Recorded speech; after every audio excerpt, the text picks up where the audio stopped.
with us tonight.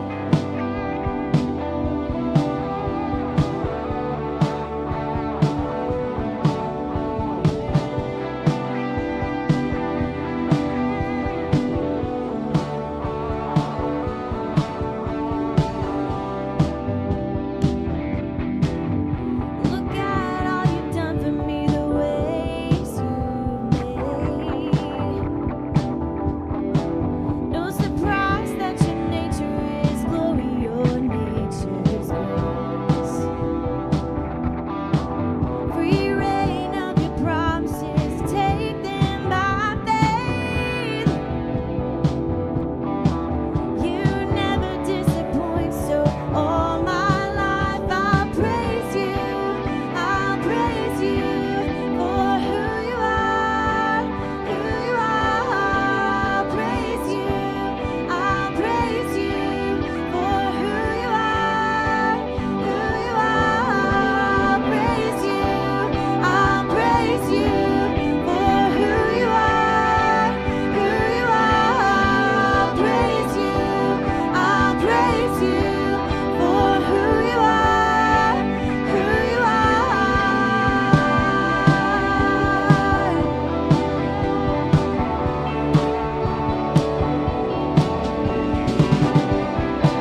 next song is one that we did for camp. So if you're not familiar with it, the words will be on the screen, but it's just so simply put about the love of Jesus and how perfect it is. How perfect it is in our life. How perfect it is in the world. How perfect it is just in the simplicity and the complication of what that word means. He is so perfect. He is so good. His love is so whole and pure for us. And so we're just going to sing about that tonight.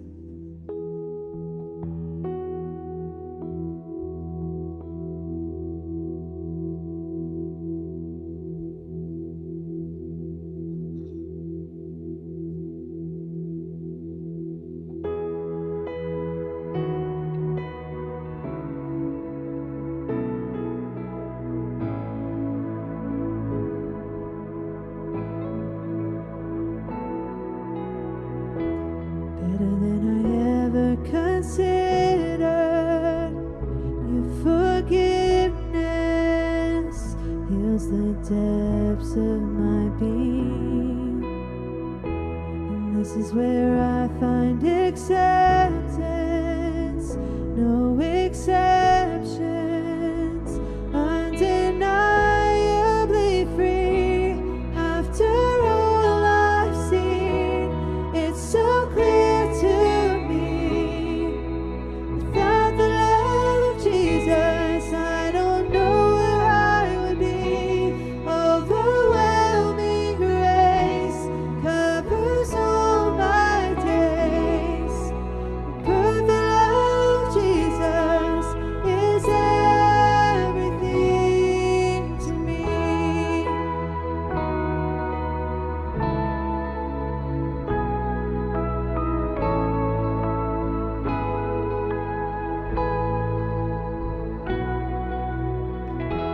I don't have to strive for perfection in your presence. I have all that I need.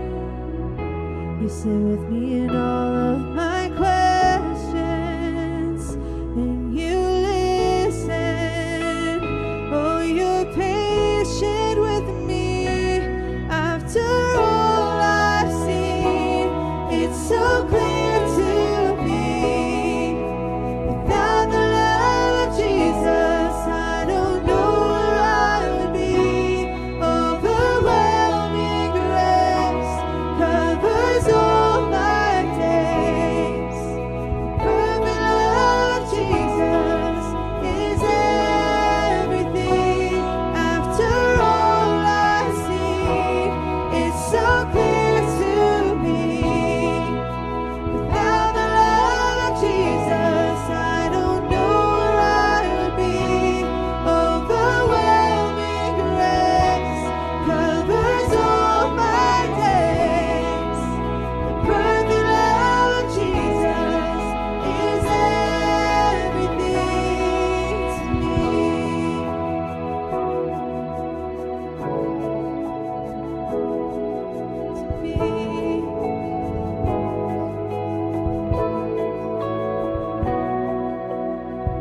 I'm loved, I'm chosen, your arms are wide open. I can never mess it up, I can never mess it up.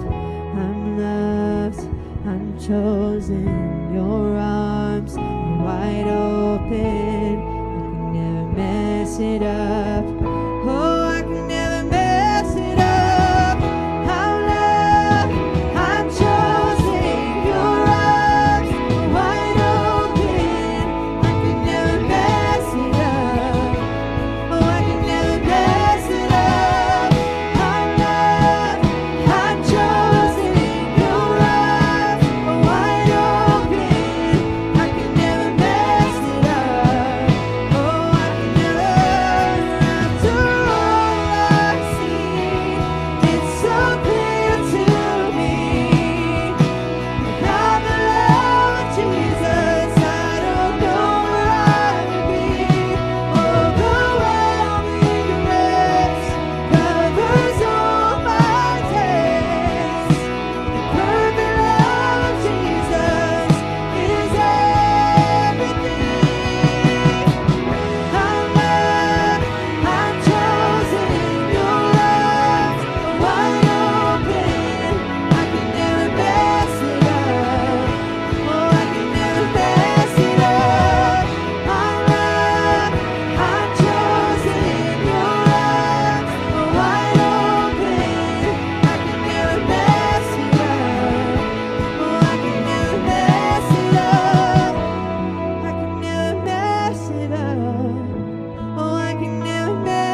chosen. Your arms are wide open. I can never mess it up.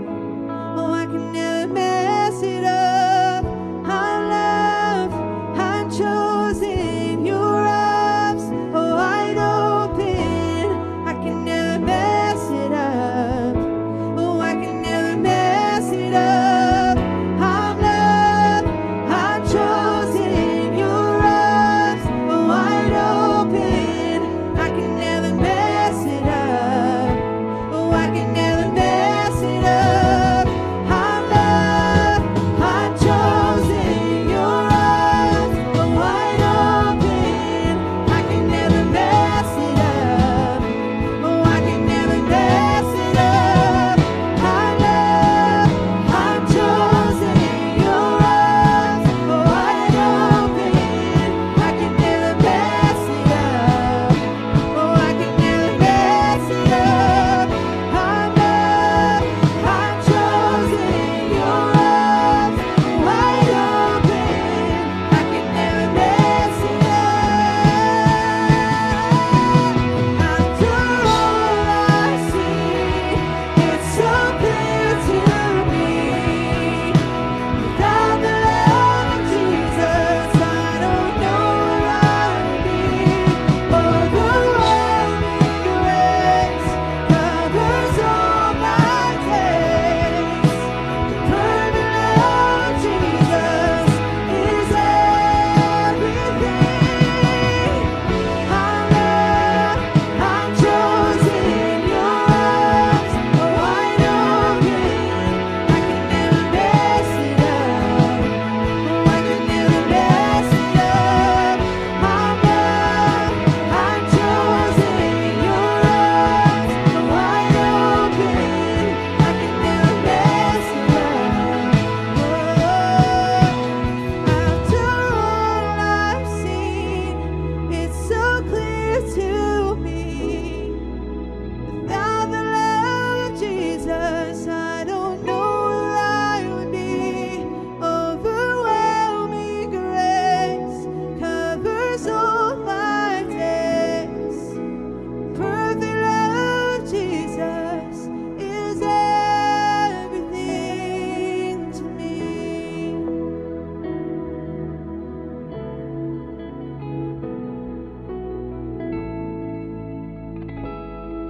To me,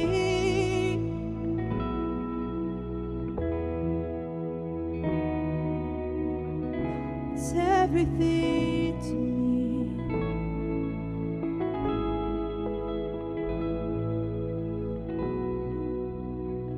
I'm loved, I'm chosen.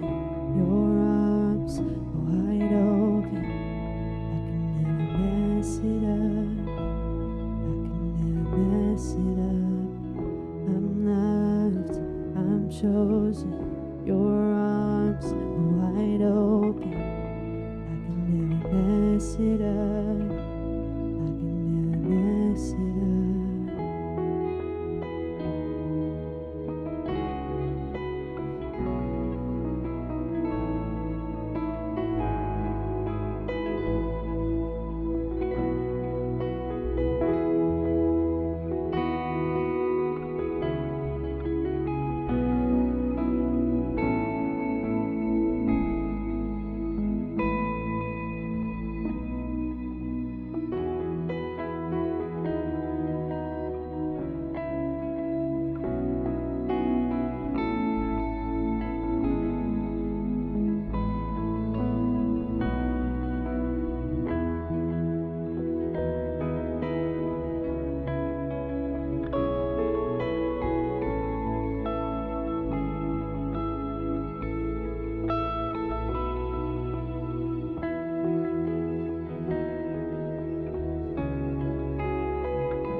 chosen. Your arms are wide open. I can never mess it up. Oh, I can never mess it up. I'm loved, I'm chosen. Your arms are wide open. I can never mess it up. Oh, I can never mess it up. I'm loved, I'm chosen. Your arms are wide open. I can never mess it up. Oh, I can never mess it up. I'm loved, I'm chosen. Your arms are wide open. I can never mess it up. Oh, I can never mess it up. I'm loved, I'm chosen. Your arms are wide open. I can never mess it up. Oh, I can never mess it up. I'm loved, I'm chosen. Your arms are wide open. I can never mess it up.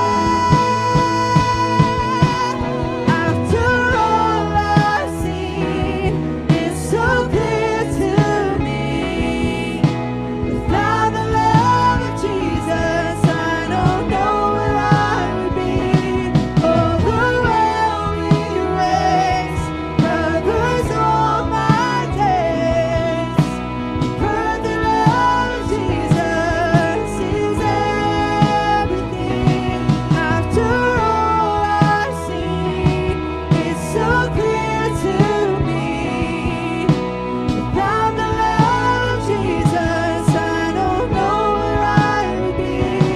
Overwhelming grace covers all my days. Perfect love of Jesus is everything. I'm loved, I'm chosen. Your arms are wide open. I can never mess it up. Oh, I can never mess it up. I'm loved, I'm chosen. Your arms are wide open. I can never mess it up. Oh, I can never mess it up. I'm loved, I'm chosen. Your arms are wide open. I can never mess it up. Oh, I can never mess it up. I'm loved, I'm chosen. Your arms are wide open. I can never mess it up. Oh, I can never mess it up. I can never mess it up. No, I can never mess it up. I can never mess it up. That is a declaration tonight. That has been the declaration for this month, I feel like. With Pastor Daniel sharing what he's been sharing on Sundays, what we've been diving into on Wednesdays, what happened at camp last week, I can't help but sit here and just reflect on the goodness of God and the people that are in this room, the people that are watching online, the people that see this in the future.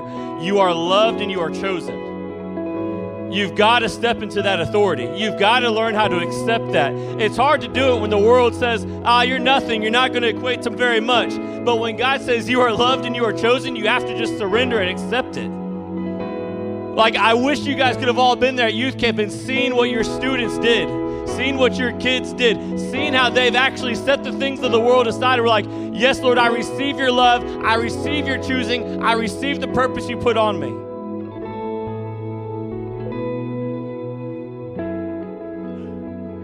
And I kind of walk a fine line of being young enough and being old enough to be an adult too. I know you guys are like, well, you're like 30-something. I'm like, yeah, but I'm also going to live to 120 because I believe the Bible. Hello.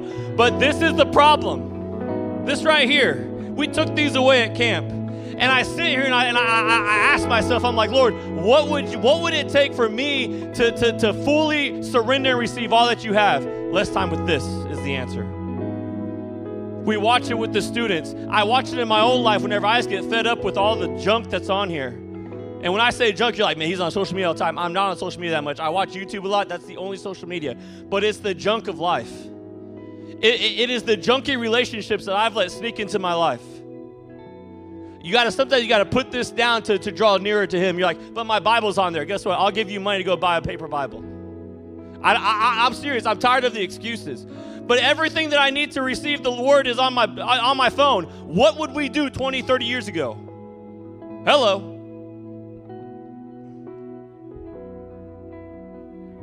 That'll preach. You're right. But you guys, I truly feel like it is the declaration of the Lord this month. You are loved. You are chosen. His arms are wide open. Run to him. You're like, but Pastor, you don't know what I've been going through. I don't need to know, but I know that God is bigger. Well, Pastor, you don't know what my loved ones are going through. I don't need to know because I know God is bigger. Pastor, you don't know what's going on at work. I don't need to know. God is bigger. We put all this focus on, but Pastor, you don't know what's going on in my life, but you forget to put the focus on, God is bigger. Man, it's going to be a good night. I love the Lord. You guys love the Lord. He is challenging us, I feel like, this season, a challenge and a declaration at the same time, and I think that is good. I think that is where we need to be, and I shared this with the youth camp, and I might share it on Sunday a little bit, and some of the ones there on the worship team are going to be like, well, you were smelling something, but I truly feel like I could smell revival in the air at camp. We were smelling other smells too, but legitimately, whenever we were there, I shared a little bit about revival, and then also, like, I could just see it, I could sense, I could smell it. And then the students, again, I said this on Sunday, but this is the first time. I was at 2018, but I got saved in 2014, so I was at camp from 2014 to present, so that's 12 years. But here's the thing. I have never seen a group of students at our camp, at a camp that saw 7,000 come through in the summer. I have never seen them break out in worship without a worship leader singing. Never. Your students did that. Come on, yeah. That is God. There is a revival stirring up, and I know we hear this all the time, right, Pastor? We hear this all the time. Revival's going to come for this generation, but I smell it. And whenever I said that, one of the students, a young guy, came up to me like that night in our small group. He was like, you said you smelled revival. Like, there was one time I was at this conference, and I could smell stuff. And he was like, it wasn't like the kids around me smelled. Like, I would just close my eyes, and I smelled this sweet honey scent. And I would walk through the crowd, and then I wouldn't even open my eyes. I'd just be walking, just smelling. And every time I would get to the source of the smell, it was somebody just weeping before the Lord. We talk about let incense arise. That is the incense that we're letting arise when we're worshiping. It is a sweet heavenly aroma. You're like, yeah, but the person beside me stinks. God don't care. Again, God is bigger than the smell. Hello. So you're like, man, my life stinks, Pastor. Guess what? Mine does too, but God's bigger. And we're going to find out some stuff in God's Word tonight. It's going to be good. Right now, let's just take a moment, greet somebody, and we're going to jump right into the Word. It's going to be a good night. Hey, thanks for tuning in and worshiping with us. I'm Pastor Kayola, and I want to share a couple things before we get back into service. So if this is your first time watching online, we believe this. When you're here, you're home, and home wouldn't be home without you. So please come out, bring your family to experience this in person. And speaking of family, we have classes from birth all the way up to senior high, so we've got something for every single one of your kiddos. And also we have small groups, or we call them care groups, for the adults, and we've got a lot of those. So come on out, get plugged in, and for a little bit more information, you can check out our website, CenterPointChurch.tv. You can give online, you can fill out your prayer requests, your communication cards, and also plan a visit so we can actually communicate and touch base with you when you're here for the first time. And here's a few more things we're passionate about. Welcome to CenterPoint, where our people make it feel like home. We're a community of worshipers, a family of believers. Generosity is in our DNA. We're spirit-filled, and we use our gifts to go into our community and the world and spread a message of love.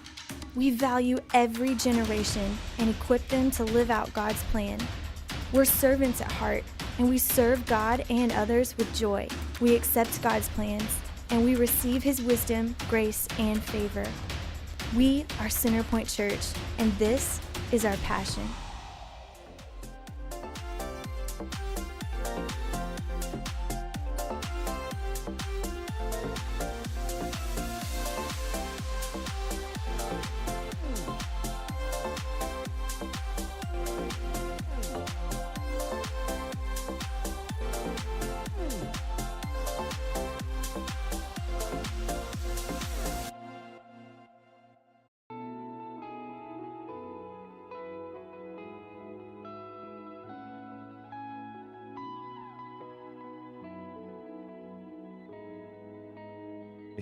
Hey, Ray. Hey, Ray. He didn't do it. I had to grab my own Bible.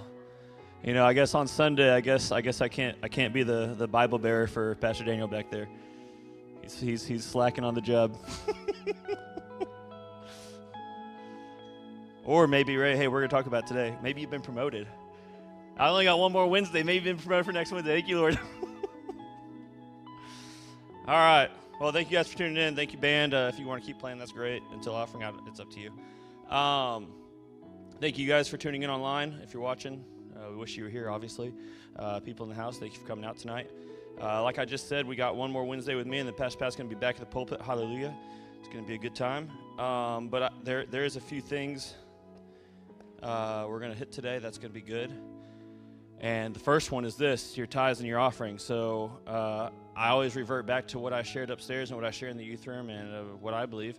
And also Pastor Robert is not in here, but he said, and I've got to fact check him sometimes, but he said, the only test that it says in the Bible is to test God in this, test God in your tithes. Yeah, prove it.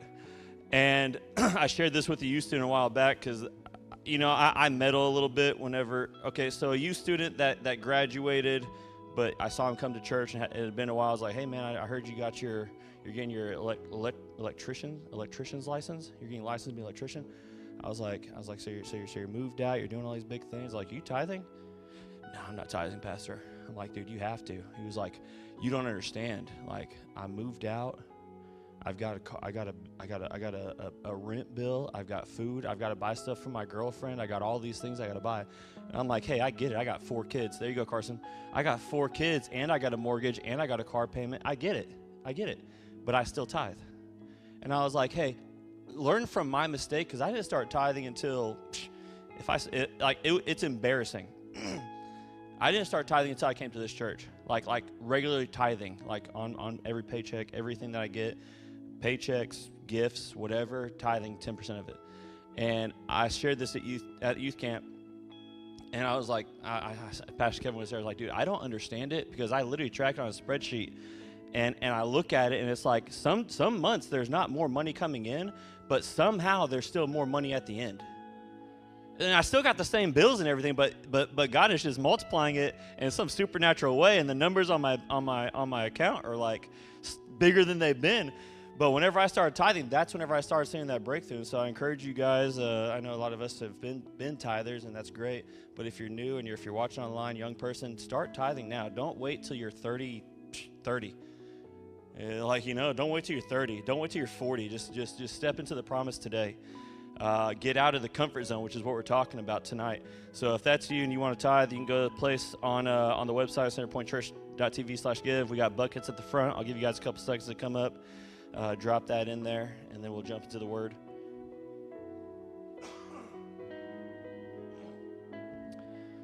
And we just got back from Oklahoma today, and I'll tell you guys this. And I'm a little apprehensive. I'm from Oklahoma, but I'm not from Woodward, Oklahoma. It's a different kind of heat once you get way up there. It was like an oven, guys. It was 111 degrees one day, and the temperature said 108, but whenever I got in the car, it said 111, so I'm going to go based on that. Thank you, band. And I was like, I would rather have humidity heat where I can like be forced to sweat because of humidity than just a dry heat where it feels like I'm breathing out fire. Like I really felt like I was breathing fire. And I get back, and of course we're back. I take a nap. Here? Oh, in Woodward? Oh, boy. And I'm noticing while I'm up here singing, worshiping, my voice, like all this gunk was gone while I was in Oklahoma, but I come back here and it's all right back. So I'm a little torn. Do I want to be in an oven, or do I want to deal with drainage? It's the questions of life, the deep things of the Lord. So if I'm coughing in the mic, I apologize. If I sound a little raspy, it literally just hit. The drainage is real. But we're in week 3. I had a graphic. I didn't create a new one because we've been gone with youth camp, and then in the infinite wisdom of my wife, she was like, "Hey, we're gonna go to youth camp, then we're gonna turn around and go right back out to Woodward." And that's a 7-hour drive if you're speeding. 7.5 hours. I learned that today. And so I'm very tired, and I did not have a computer out there. I didn't have a computer at camp, so I did not make a new graphic. But this is week 3, and the title for it, I still trust issues, but if you're having like little subtitles, leaving the boat. That is the title, leaving the boat. And if there's only one thing you're going to take tonight, because I got to say this because I deal with young people, and I want them to receive at least one thing, write this down. The greatest risk isn't stepping out in faith. The greatest risk is staying where God never intended you to remain. Okay? And we're going to dissect a few scriptures. I think we got 4 or 5 tonight, so not anything crazy, but it's going to be good. So 2 weeks ago, we talked about faith is trust. And then last week, I believe it was, 3 weeks ago, faith and trust. And then 2 weeks ago, it was peace comes from trust. Today, we're looking at comfort. Last week was Pastor Kevin. I didn't watch yet, but I heard it was good. He came back to camp, and he was like, hey, Pastor Pat did this to me. Let him eat. And I'm like, that's awesome. Me and Dan were like, he does this to us. Wrap it up. And so it's a little inside joke, but it's all love. So here's the thing. I think I believe this because I look at my life, I look at the lives of those around me that are close to me, that I have a little bit of a intimate view of, and I think a lot of Christians, I think we tend to stop, like we got faith is trust, we got believe in God, have faith in God, and having faith requires trust. I believe that some of us get to the point of peace flows from trusting God, but I think that's where we stop. We trust God enough to be saved. Right? Well, I've accepted Jesus Christ as my Lord and Savior. I'm going to be saved. I'm getting to heaven. But then every other promise that is in him, we kind of be like, but that stuff, I don't know if I trust that. I don't know if I have peace in those areas. The healing in my body, I don't know if I trust that. The breakthrough and provision for my family, I don't know if I trust that. Like, that's just what I see. And not enough of us obey him when obedience costs us something.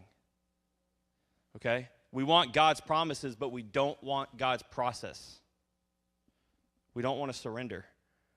We want miracles, but we don't want to move. Right? It's going to be, Kevin texted, hey Kevin, Kevin's texting me. He did this. Thank you, Kevin. I just started, brother. He's watching.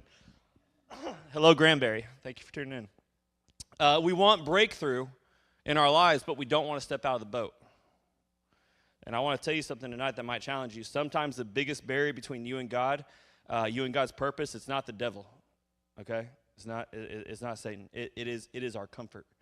And you're like, oh, here we go, Pastor Kelly. You're going to talk about comfort again. I talked about this a couple months ago. But there's so much that I see that comfort just kind of like pauses us. It stops us from God's purpose for some reason. And there's so much to dissect in it and get back into with it that I was like, hey, we're gonna wrap it up. We're gonna wrap up the comfort that I talked about a while back today. Listen, write this down. And I'm kind of stealing this from Crystal. The enemy doesn't always have to destroy you. Okay? That's not his modus operandi every single time. Sometimes he just has to keep you comfortable enough for you to never move again. You're like, man, I've had that healing in my body. Thank you, Lord. And then you get comfortable. And then years pass, and then something else happens in your body, and you're like, I'm just going to be comfortable with that one healing I got. When God's like, no, like I'm here to heal you every time. Well, I had this big breakthrough. I was praying for a big breakthrough financially, and I got this check in the mail. And then years go by, and inflation hits. And you're like, well, I had that one breakthrough, but that's all I'm going to ask for. You're comfortable in the one thing. You're comfortable in the one miracle. When God said, hey, don't be comfortable in the one miracle. I'm a God of miracles. Multiple, plural. Keep coming to me. So write this down. Faith doesn't eliminate fear. Faith chooses obedience over fear. Faith chooses obedience over fear. And my first point for you guys tonight is this. Comfort can become a cage. Comfort can become a cage. If you go to Matthew 14, I didn't give scriptures back there. If you want to put them up, you're faster than me. But you don't have to. I'm gonna read it from this. This is ESV, a little bit different than I usually read because I forgot my Bible in the suitcase. Matthew 14, 22 through 29. Immediately, this is Jesus walks on the water. Immediately, he made the disciples get into the boat and go before him to the other side while he dismisses the crowd. And after he had dismissed the crowds, he went up on the mountain by himself to pray. When evening came, he was there alone. But the boat by this time was a long way from the land, beaten by the waves, for the wind was against them. And in the fourth watch of the night, he came to them walking on the sea. But when the disciples saw him walking on the sea, they were terrified and said, "It is a ghost." And they cried out in fear. But immediately, underline that, Jesus spoke to them, saying, "Take heart, it is I, do not be afraid." This is the good part. I mean, it's all good, but this is what we're looking at. And Peter answered him, "Lord, if it is you, command me to come to you on the water." He said, "Come." So Peter got out of the boat and walked on the water and came to Jesus. But when he saw the wind, he was afraid and began sinking and cried out, "Lord, save me." Jesus immediately, right, underline that again, Jesus immediately reached out his hand and took hold of him, saying to him, "Oh, you of little faith, why did you doubt?" And when they got into the boat, the wind ceased, and those in the boat worshipped him, saying, "Truly, you are the Son of God." So the disciples, again, just to recap what we just read, are in a boat, obviously. It's familiar, it's predictable, they're comfortable in it because they were fishers, they were fishermen, they know what to do in a boat. Then Jesus, walking on water, comes out to them, the storm going around, and Peter says, "Lord, if it is you, command me to come." Jesus gives one word, come. That was the command, come. Jesus didn't say, "Hey, Peter, I'm going to tell you to come in 5 years after you follow this 5-year plan to get to me." Didn't say that. He gave him one step, and that is how God often works, at least in my life. Maybe in your life too, but at least in mine, we want an explanation. I want an explanation of why God is telling me to do what he's telling me to do. I want it before I even take the first step. I think that's human nature. But God gives you the invitation. We want the blueprints. We want to know, okay, Lord, like this is where you're calling me to, but how am I going to get from where I am right now in 2026 to where you've called me to be in 2028? I don't see it happening, Lord. Give me the blueprints. And God is just saying, just take the next step. Just step out of the boat. Because faith isn't trusting the whole plan. If we knew the whole plan, we wouldn't need faith. Faith is trusting the planner. Many people are waiting for God to reveal the next 10 steps. I'm guilty. While refusing to obey step 1. I like to do this. I'll rat on myself. I like to plan. Where's Leilani? She's in class. Me and her will watch this guy that tours big houses, and she says, "I want to watch big houses." So we sit there and watch big houses. And what I like to do is I'm like, "Man, I love these big houses. Lord, I want a big house." We went to Uncle Chris and Jackie's this weekend, and she was like, "I want this house." I said, "It's a big house." And I'm like, "Yeah, I want this house too. That'd be great, but I want it to be mine." And and what's funny is like I'm praying about it, like, "Lord, like I know what your word says. I know that breakthrough is coming. Like I can feel it in the air for my family. I can feel it in the air. I don't know what it looks like, but I can feel it in the air. Like something miraculous is going to happen. I don't know the timing. I wish I did, but that wouldn't take faith, right? But the thing is like I look at these big houses, I'm like, "Lord, that's it. That's it now. Now just drop it right here. Just drop it right here, right now, Lord. I'll take it." But then I forget, well, it would take some time for them to build it to my spec. Right? So I'm like, "But Lord, right now, like, give me step 10, but I don't even want to do step 1, calling the bank and saying, like, what does that look like? Calling a contractor, seeing what that looks like. Looking at wood prices, seeing what that looks like. Step 1 is literally getting a material list and praying over that list that everything would be provided. And I'm over here, give me that house. I haven't even done step 1. You know what I'm saying? So here's the thing. Delayed obedience. Ooh, this is going to hurt. Delayed obedience is still disobedience. My toes. And Abraham understood this. Look, if we go to Hebrews 11, verse 8. Flip over there with me. Hebrews 11, verse 8. By faith, Abraham obeyed when he was called to go out to a place that he was to receive as an inheritance, and he went out not knowing where he was going. By faith. Right, I mean, you should underline these things. Whenever the word repeats itself, you should probably underline it. By faith, he went to live in the land of promise, as in a foreign land, living in tents with Isaac and Jacob, heirs with him of the same promise. For he was looking forward to the city that was foundations, whose designer and builder is God. By faith, and we can keep going, but I'm going to stop there. But By faith, Abraham obeyed when he was called, not knowing where he was going. By faith. So imagine that conversation. God, where are we going right now? I'll tell you later. Tell that to my kids, right? Tell that to my kids. Where are we going? I'll tell you when we get there. No, where are we going? Okay, Leilani, I'll tell you. No, where are we going? Is that not us with God sometimes? God, where are you taking? I'll tell you when we get there. No, God, like I'm not moving, God. Like, where are we going? I'll tell you when we get there, son. It's good. How long will it take? I'll tell you when we get there. Are we there yet? I'll tell you when we get there. We got 8 hours. I'll tell you when we get there. It's fine. What about this? What if I fail? Just trust me. That's what he's saying. Just trust me. Because isn't it interesting how we go from how long is it going to take? Where are we going? And he's like, just, I'll tell you when we get there. To what if I fail? For whatever reason, we like to say that God has in control until it comes to the end of the line, and we're like, but then it's on me. And that is the opposite.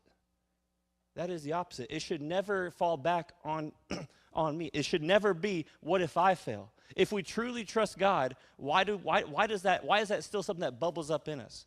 And God is telling you tonight, just trust me. Sometimes God hides the destination because he wants you to develop dependency.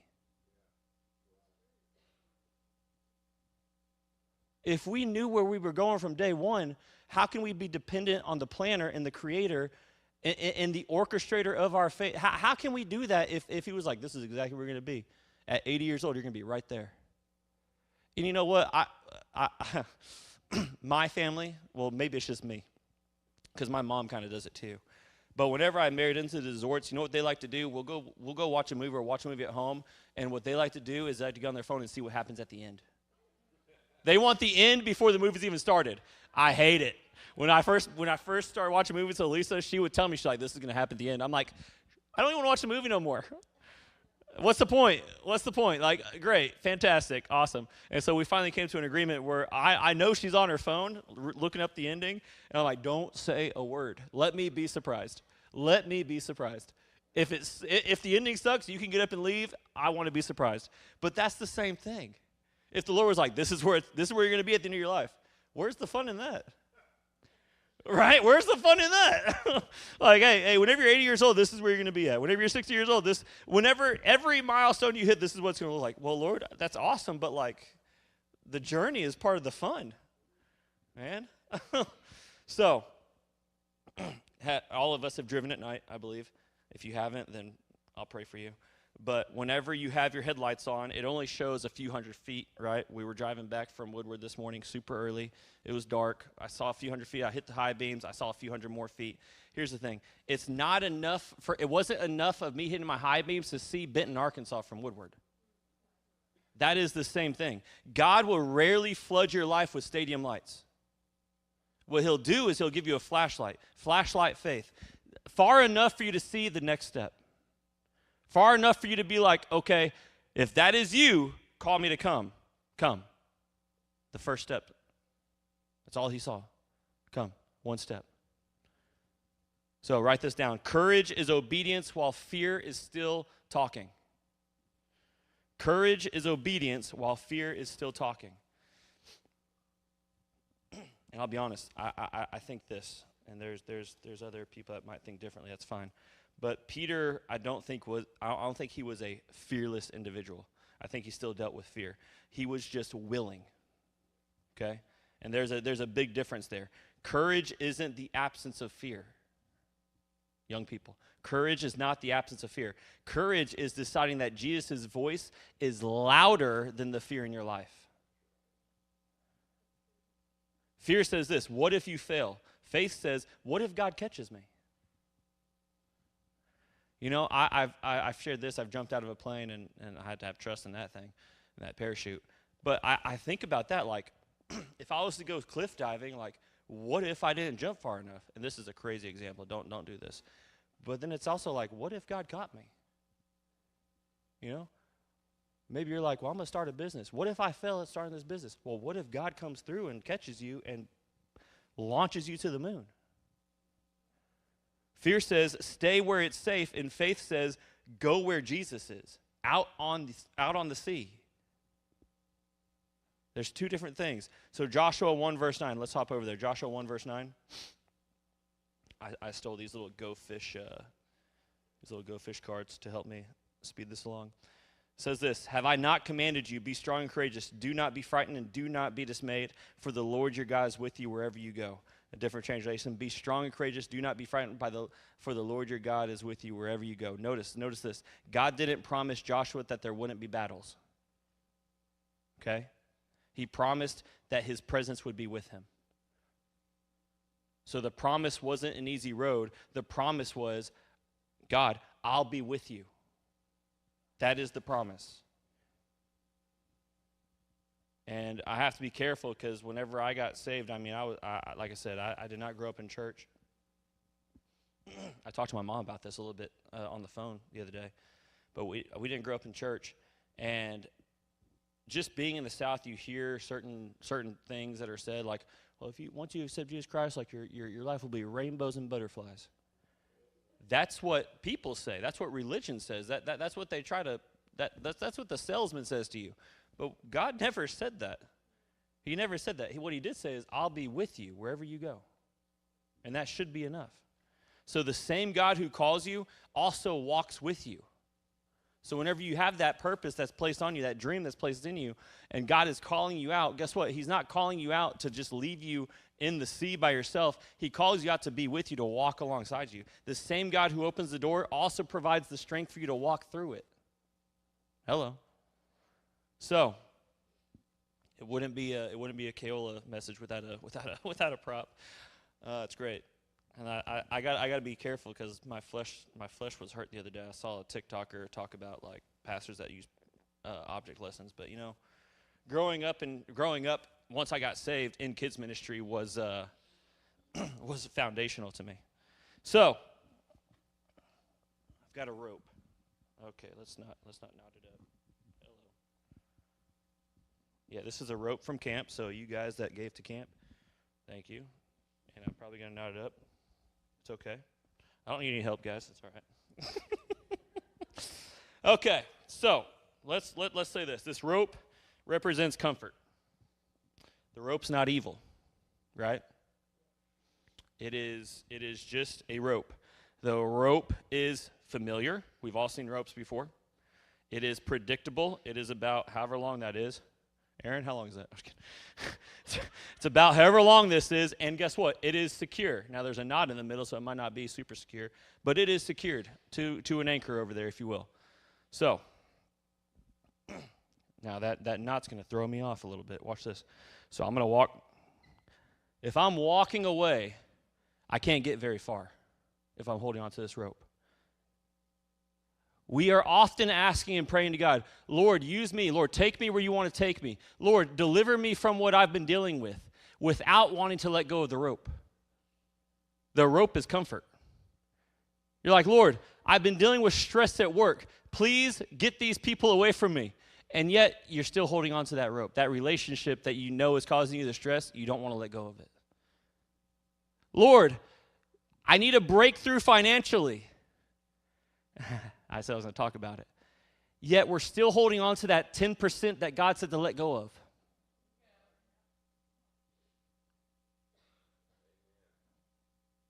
You can only go so far in comfort until it keeps you anchored down. Listen, an anchor is not a bad thing. So whenever you get on a boat, it's usually anchored in a harbor because if it wasn't, it would float off. But you can't get into the ocean without raising that anchor. You were not meant to be anchored and harbored in the church and just stay right here where you're sitting. And this ties exactly into what Pastor Daniel's been preaching on.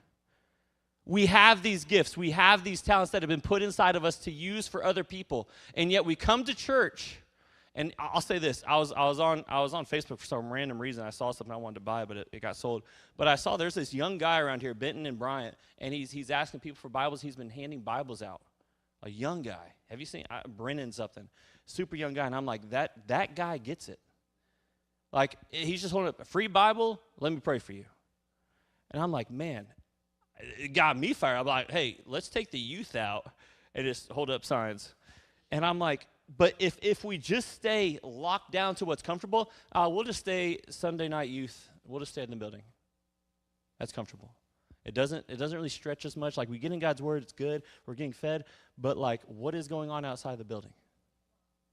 So, you can't move very far whenever you're holding on to the things that the Lord has said, hey, release these things and I'll take you deeper. But, Lord, it's comfortable. Yeah, but trust me. Come, take the step.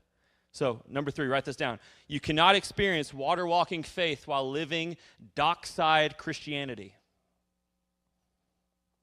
Ouchie. Peter experienced something that the other disciples never did, right? And it wasn't because he was more gifted. It wasn't because he was fearless. It was because he was more willing. He said out to the Lord, if it is you, command me to come. And the Lord said, come. And he obeyed. He went.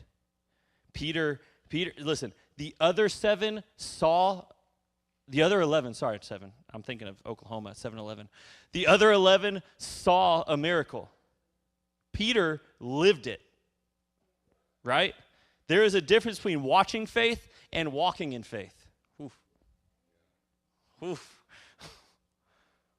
It's great to watch it, but it's even better to actually live it and walk it out.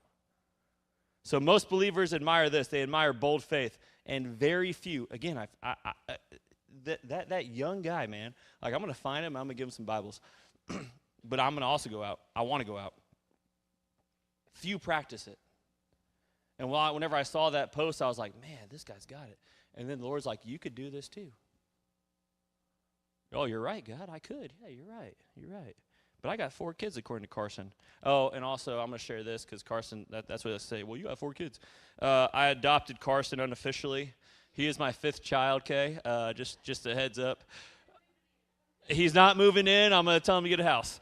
But at camp, I was like, I guess I got 5 kids now because Carson was a great leader, but, man, he was calling my phone more than my wife calls, and that is a lot. So, sorry, totally off topic. Listen, so we celebrate missionaries until God asks us to go speak to our neighbor. Again, Pastor Daniel talked about this on Sunday. We applaud generosity until God asks you to give sacrificially to the person that you see on the side of the road that doesn't have anything. We admire Peter until Jesus tells us to come out of the boat. So the greatest miracle wasn't walking on water, it was trusting Jesus enough to step onto the water. And we can all live in that same miracle. We can all live in the understanding that with the authority that was given to me, when Jesus says, come, I just take the step and I go because I'm obedient to the one who saved me. Number 4, write this down. The blessing is usually waiting beyond obedience. I wish Robert was in here. He knows I don't like that word sometimes. Obedience. The blessing is usually waiting beyond obedience. Peter stepped, he walked, and then he looked at the wind, he saw the storm, and fear returned into him, and he began to sink. And I want you guys to notice that when you're reading this again, that there's something beautiful that happens when he's sinking. And it's the fact that Jesus didn't let him drown. It's the fact that Jesus reached for Peter. Even Peter's failure became another revelation of Christ's grace. And some people refuse to obey because they're afraid that they'll fail or that they'll fall into the water. But can I encourage you tonight with this? Failure while following Jesus is far better than success ignoring him. Failure following Jesus is far better. This is really, really for the young ones. Is far better than success ignoring him. He will take you so much further. I hear the argument already popping here, but these people on YouTube, they're doing so good and they don't follow Christ. You don't know what they deal with. You don't know what's going on behind the scenes. You don't know you don't know how much longer they're going to be here on earth. I've followed a lot of fitness guys in my day. And what's sad is it looks like they had the world. They had the shredded bodies, they had the girls, they had the money, they had the platform. But then almost on clockwork, it feels like, the ones that I followed, they're all dead under like 36. I'm 36. And it's like I could have elevated them to a pedestal and be like, I'm going to live my life just like them. And then if I would have done that, I wouldn't be here, obviously. I wouldn't be married. I wouldn't have the 4 kids that I have that I love. I wouldn't even be alive today. 36. I'd be gone. And so you're like, yeah, but they're doing all these, they're having all this money, they have this huge house, all these cars. They've also got a mountain of debt, probably. And they look good on camera, but their soul is probably just super dirty. And so trust God, follow him, follow the purpose and desire that he puts in your heart, and walk that out with him, and you will get so much further. So much further. So, Peter got wet. But Peter, listen, Peter also had a testimony. The other disciples, they all stayed dry in the boat, and they also, when you read this, never get mentioned besides the other 11. Nobody is named. We know because we know the story. But none of them were named. They were anonymous in the story. They were anonymous in the miracle. Peter was named. He's the one that obeyed. And so the challenge tonight, I feel like, is are you willing to obey when you are called? Regardless of the people around you, that is the comfort circle you've got to step out of. So your calling will require moments when failure is possible. It's just how it is. And I've had a lot of failures in my life, but I keep going. I keep pursuing. Because impossible situations, listen, are where God's glory shines the brightest. That is where the goodness of God shows up. That is what we've sung. That is what we read. That is what we say. Well, we serve an impossible God. If you truly believe that, then you would walk in the impossible things. And this is hurting me, guys. 2 Corinthians 5, verse 7 says this, "For we walk by faith, not by sight." So, I feel like Dr. Barclay up here. I gotta stop, guys. Oh my Lord, people are calling me too. Get off the stage. It's a Granberry. Love you guys. Walking by sight says this, "I'll obey when everything else makes sense." But walking by faith says this, "I'll obey because he spoke. I'll go because he called me." So what boat? I'm closing. I don't need nothing. What boat is Jesus asking you to leave? Maybe it's comfort. Maybe it's bitterness in your life. Maybe it's an unhealthy relationship that you know has been anchoring you where you know you shouldn't have been anchored. Maybe it's an obsession with security. Maybe it's a fear of people's opinions. I know we've all dealt with that one. Maybe it's the dream that you've settled for instead of the one that God has called you to do. Every calling has a boat. Every calling has a boat. Every disciple eventually hears, "Come." The question isn't whether Jesus is calling, okay? That's not the question here. The question is whether you'll leave the feeling of safety of the boat, of the comfort. That is the question. So I want you guys to imagine this with me as I close with this. Got a little story for you guys. An eagle raised with chickens, okay? Daniel and I saw a hawk the other day that was massive, and it was pretty cool, but it didn't fly. It was just posted up on a post. But imagine a chicken, or imagine an eagle that's raised with chicken. Every day going around, digging at the dirt, eating the worms. Every day it stays inside the fence until one day another eagle soars overhead, and the eagle soaring cries out. And for the first time, something awakens in the eagle that thinks it's a chicken. For the first time, that eagle realizes, I was made for the sky. I wasn't made to dig around in the dirt and stay in this coop. Many believers, listen, I feel like are living like chickens. You're like, I'm not scared. That ain't it. You were created to soar. You were created to pursue God's purpose in your life. You were created for these things, but comfort has convinced you that surviving is enough. God didn't save you just to survive. Okay? He saved you so that you would follow him wherever he leads you.